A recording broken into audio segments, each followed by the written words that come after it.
So I think I have come up with a maybe good enough to standardize on shape for TOGridPile.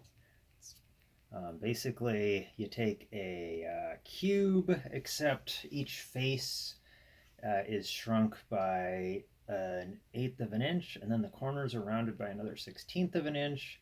And then you take the convex hull of those floating faces, which would not otherwise be touching, and then you get the shape of this thing. So it's approximately, it's not quite, it's approximately a 1.5 inch cube with 3/16 inch radius rounded corners.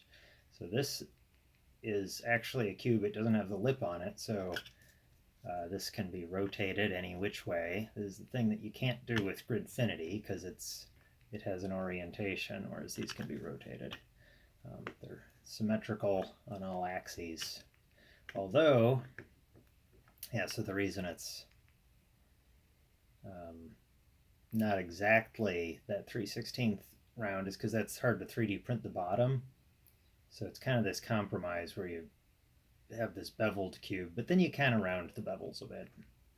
And then additionally, you can round the corners a little bit more by intersecting that beveled cube with one that is on the XY axis, has the 3/16 inch corners.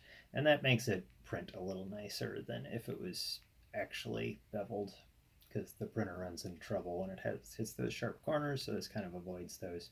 Except it does have the sharp corners at the bottom because, less overhang that way. Anyway, and this is easy to remember. It's a mathematically simple shape, relatively.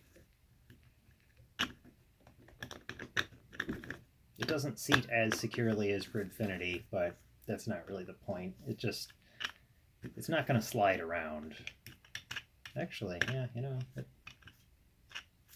it's reasonably secure in there. Now it doesn't stack this way because this one doesn't have a lip, like I said, but you could stack it upside down. It's got a hat now. Okay.